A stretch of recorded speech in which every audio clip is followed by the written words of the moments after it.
The rain hammered against my windshield as I pulled into the office parking lot at 10 o'clock on a Tuesday night. Emma's car sat under the fluorescent lights, exactly where she said it would be.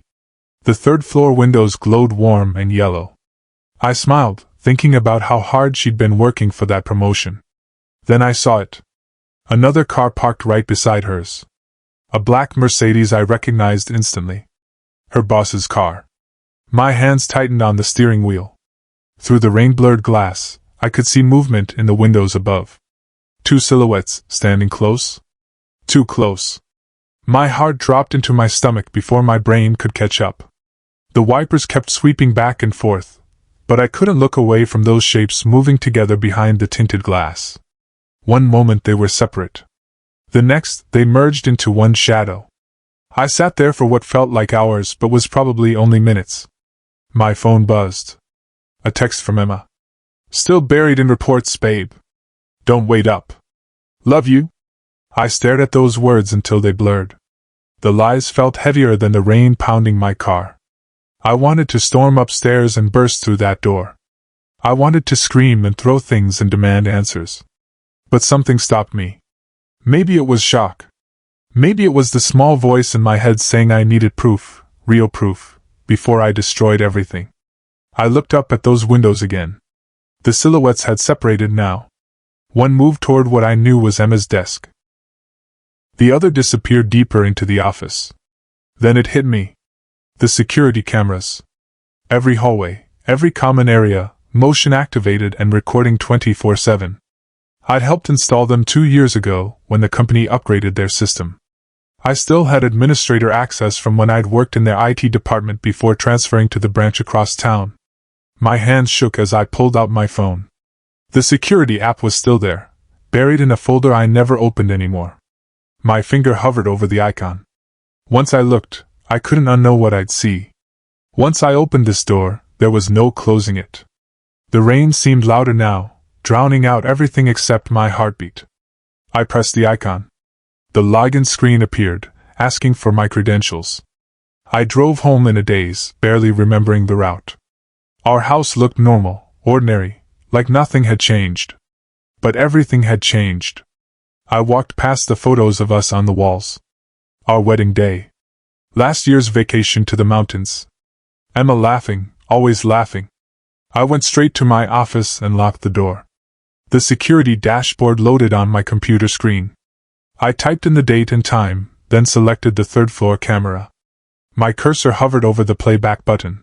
One click and I'd know. One click and 7 years of marriage might end. I closed my eyes and clicked. The footage started. There was Emma at her desk, looking at her computer. Then he walked in. Marcus Reeves, her boss, the man she'd mentioned so casually at dinner parties. The man she said was just professional. I watched them talk. Watched her laugh at something he said. Watched him move closer. Then closer still.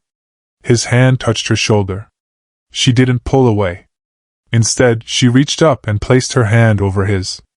They stood like that for a moment before she rose from her chair. They embraced. Not a friendly hug. Not a congratulatory pat. A real embrace, the kind that said this wasn't their first time. The kind that said they knew each other's bodies. My coffee mug slipped from my hand and shattered on the floor. Brown liquid spread across the hardwood like a stain I'd never clean. On screen, Marcus leaned down and kissed my wife. She kissed him back. Her hands tangled in his hair the way she used to tangle them in mine. I sat frozen until the footage ended. The timestamp showed they'd been together for 47 minutes. 47 minutes of my wife in another man's arms while I sat at home, trusting her completely. I didn't cry. I didn't scream. I just sat there in the dark with broken ceramic at my feet and a broken marriage in my chest. The rage would come later. Right now, I felt nothing but ice spreading through my veins. She was still at the office. She'd come home in an hour, maybe 2, and kiss me hello. She'd smell like perfume and lies. She'd ask about my day and tell me about her reports. I stood up slowly. The broken mug crunched under my shoes. I needed to think. Not with anger. Not with pain. With clarity. My hands moved automatically, muscle memory from years of IT work. I downloaded the footage to 3 separate locations. My personal encrypted drive. A cloud storage account Emma didn't know about. A physical USB drive I tucked into my wallet. Then I did something that would matter later. I accessed the main server and deleted every trace of that footage from the office system. The deletion logs, the backup files, the metadata. All of it gone, as if that night had never been recorded. I covered my tracks carefully, routing through VPNs and clearing browser history. If anyone checked, they'd find nothing unusual. Just routine system maintenance logged under my old credentials. The original footage existed now only in my possession. Evidence that Emma and Marcus had no idea I'd collected. She came home at midnight. I was in bed, pretending to read. "Hey, babe," she said, leaning down to kiss my cheek. I smelled her perfume, the same one she'd worn on our first date. "How were the reports?" I asked, keeping my voice steady. "Exhausting," she sighed, starting to undress. "But we're making progress. Marcus thinks I'm a shoo-in for team lead." "Marcus thinks." The name tasted like poison. "That's great," I said, turning a page I hadn't read. "You work so hard." She smiled at me, that same beautiful smile I'd fallen in love with 8 years ago. "I'm doing it for us, you know. For our future." I nodded and smiled back. "I know." The lies hung between us like invisible walls. She had no idea I knew. No idea that her future had just changed completely. At work the next day, I couldn't focus. Every time someone mentioned Emma's office, my chest tightened. During lunch, I drove past her building. Her car and Marcus's were both there, parked side by side like they belonged together. I called her colleague Jamie, someone I'd known for years. "Hey, Jamie." Random question. "Does Emma's team usually work late?" There was a pause. "Late?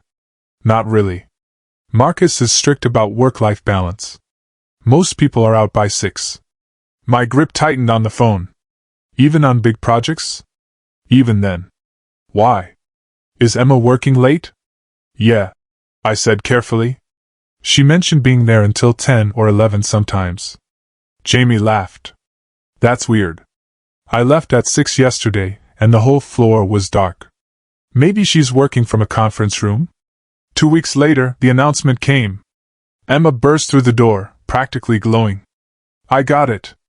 Team lead. Marcus just told me." She threw her arms around me, and I hugged her back mechanically. "That's amazing," I said, meaning it to sound genuine. "When did he tell you?" "This morning. He called me into his office and said I'd earned it." His office? The same office where I'd watched them through the security cameras last week, their bodies pressed together against his desk. "You deserve it," I said, pulling away. All those late nights paid off. Her smile flickered for just a second. "Yeah. All those late nights."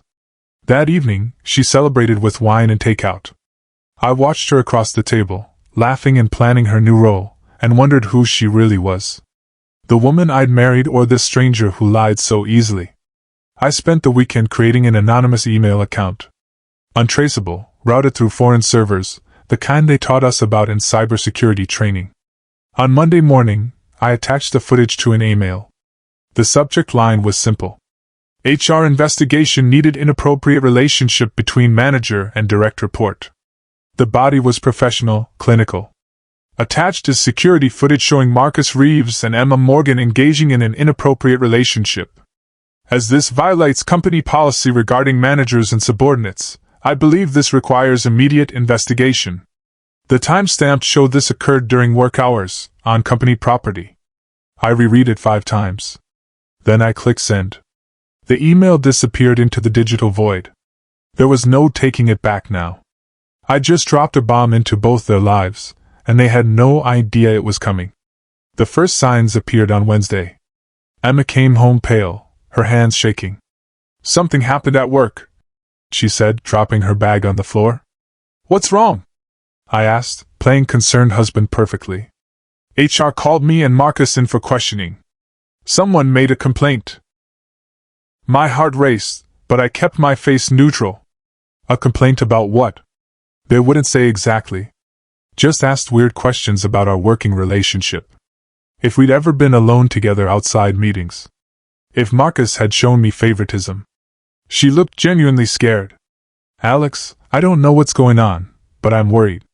I pulled her into a hug, stroking her hair the way she liked. I'm sure it's nothing. Probably just routine. She clung to me that night, seeking comfort in the arms of the man she'd betrayed. The irony burned. It'll be okay, I whispered, wondering if I meant it. Part of me wanted to tell her everything. To throw the truth in her face and watch her crumble.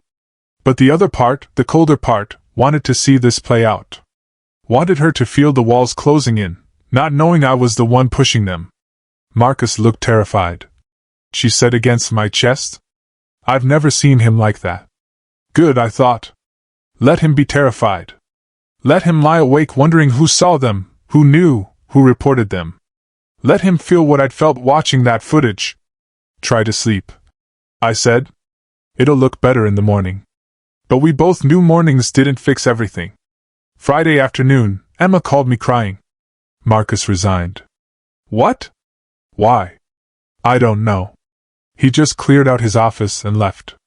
HR won't tell me anything. Her voice cracked. And they suspended me pending review.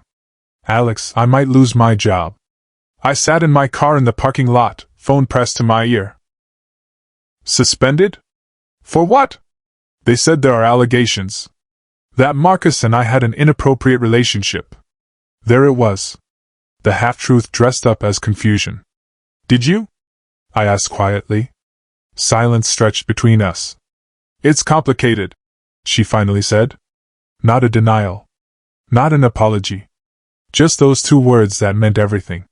I'm coming home, I said. We need to talk. When I walked through the door an hour later, she was on the couch, makeup streaked down her face. She stood when she saw me, arms outstretched for comfort. I stayed in the doorway. Tell me the truth, Emma. It's not what you think. Then what is it? She twisted her wedding ring, a nervous habit I used to find endearing. Marcus and I got close. Too close. But it was just emotional support. The stress of work, the pressure. We talked, that's all. Every word was a lie, and we both knew it. Just talking? Mostly. There were a few moments that crossed lines, but nothing physical. I swear. I wanted to laugh at the audacity. I'd seen the footage. I knew exactly how physical it had gotten. Emma, if they suspended you, they must have evidence. Her face went white. Evidence? What kind of evidence? I shrugged. I don't know. But HR doesn't suspend people for talking. That night, after she'd cried herself into fitful sleep, my anonymous email account sent her a message. The subject line read, "The real overtime." Inside was the security footage, edited and time-stamped. Every embrace. Every kiss. Every lie captured in high definition. I sent it to her personal email, the one she checked on her phone. The one she checked first thing in the morning while sitting beside me at breakfast. I went to bed and stared at the ceiling, waiting. At 6:30, her phone buzzed. I heard her pick it up, heard the soft sound of a video playing. Then silence. Heavy, suffocating silence. I turned to look at her. She was frozen, phone in hand, eyes locked on the screen. Tears rolled down her face, but she didn't move. Didn't speak. Just watched herself betray me over and over again. The tablet flew across the room and shattered against the wall. "You don't understand," she screamed, her voice raw. "You're always gone, always working. You stopped seeing me." I sat up slowly, meeting her wild eyes. "So you found someone who did? It wasn't like that." Marcus listened. "He made me feel valued. And I didn't?" My voice was ice. "I worked extra hours to save for the house you wanted. I supported your career even when it meant transferring to a worse position. But none of that mattered?" She crumbled, sliding down the wall. "It was a mistake. A terrible mistake. Please, Alex." I got out of bed and started pulling clothes from the closet. "What are you doing?" Her voice pitched higher. "Packing. You can't leave. We can fix this." Therapy, counseling, whatever you want. I turned to face her. Emma, I understand perfectly. You chose him. Now live with it. She followed me through the house, begging, crying, promising it would never happen again. It meant nothing, she kept saying. He meant nothing. I paused in the doorway with my suitcase. If he meant nothing, then you threw away everything for nothing. Think about that. I walked out into the morning sun and didn't look back. My phone exploded with calls and texts. Emma. Her mother. Her sister. Our mutual friends demanding to know what happened, begging me to reconsider. I answered none of them. I drove to a cheap hotel on the edge of town and sat on the bed in silence. 7 years of marriage ended. Just like that. The anger I'd expected never came. Just relief, cold and clean, washing over me like rain. I'd loved her once. Maybe I still did. But I loved myself more. Over the next few days, our friends split down the middle. Some called me cold and unforgiving. Everyone makes mistakes, they said. Marriage takes work. Others understood. They'd seen the footage, heard the truth, and they chose sides. Emma's best friend Sarah called me crying. I can't believe she did this to you. I'm so sorry. Even Emma's brother reached out. You deserve better, man. I told her that. The validation felt hollow. I didn't need their approval or their pity. I just needed space to figure out who I was without her. I changed my number. Blocked social media. Cut ties with anyone who wanted to play mediator. This wasn't a disagreement to compromise on. This was betrayal, pure and simple. And I was done pretending it could be fixed. I found a small apartment on the 3rd floor of an old building downtown. 1 bedroom, a tiny kitchen, and windows that overlooked the street.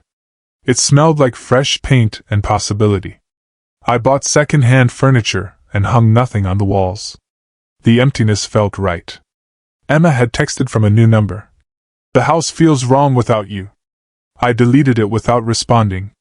Some mornings I woke up and forgot she wasn't there. I'd reach across the bed and find cold sheets. Then I'd remember, and the relief would come again. Freedom smelled like cheap coffee brewing in a quiet kitchen. It looked like Sunday mornings with no one to answer to. It tasted like decisions made for myself, by myself. I wasn't happy yet. But I was healing. And that was enough. 3 months after I left, a message came through on social media. From Emma. I've lost everything. My job, our home, most of our friends. Can we talk? Please? I stared at those words for a long time. Part of me wanted to respond with anger. To list everything she'd cost me, everything she'd destroyed. But what was the point? She knew what she'd done. I left the message unread and went about my day. She sent 3 more over the following weeks. Each one more desperate than the last. I'm in therapy now. I understand why you did what you did. I just want closure. I gave her nothing. No anger, no forgiveness, no acknowledgement. Just silence. The kind of silence that said more than words ever could. She'd made her choices. Now she got to live with them. At the company's annual event 6 months later, I showed up because my new position required it. I'd been promoted twice since the divorce, my work finally getting the attention it deserved without the distraction of a failing marriage. The HR director, Patricia Chin, approached me during the networking hour. Alex Morgan. I've been hoping to run into you. We shook hands. Patricia. Good to see you. She lowered her voice. I wanted to thank you privately. That anonymous tip about Marcus Reeves, it opened an investigation that revealed years of inappropriate conduct. You helped us clean house. I kept my expression neutral. I don't know what you mean. She smiled knowingly. Of course. Well, whoever it was did the right thing. Sometimes the hardest choices are the most necessary. I nodded, accepting her unspoken acknowledgement. Sometimes they are. Walking back to my car that night, I thought about revenge. Real revenge, not the movie kind with dramatic confrontations and destroyed lives. I hadn't ruined Emma. I'd simply exposed the truths she'd been hiding. She'd faced consequences, yes. Lost her job, her reputation, her marriage. But those were the natural results of her own choices. I hadn't fabricated evidence or spread lies. I just stopped protecting her from reality.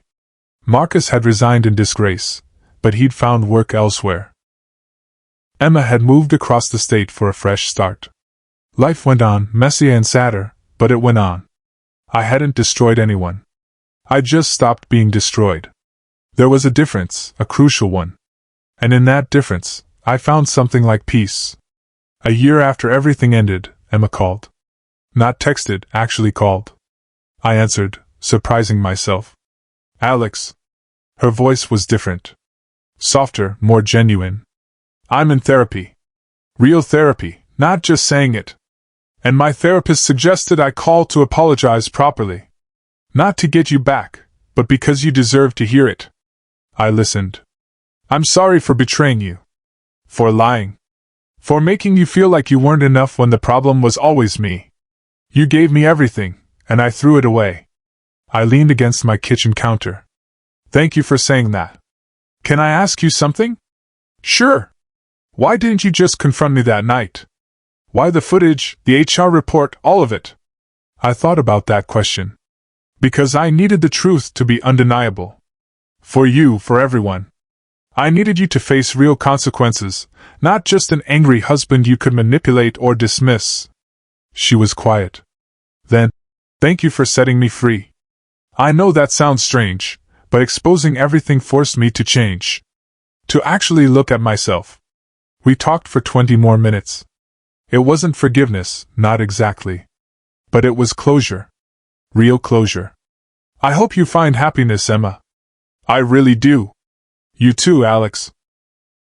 We hung up, and I felt something release in my chest. The last chain of anger, finally broken. These days I work late sometimes.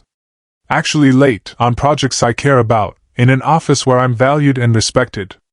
Last Tuesday, I stayed until 9 finishing a presentation. The security camera in the hallway caught me walking out, briefcase in hand, smiling to myself about a problem I'd solved. I thought about that rainy night a year ago.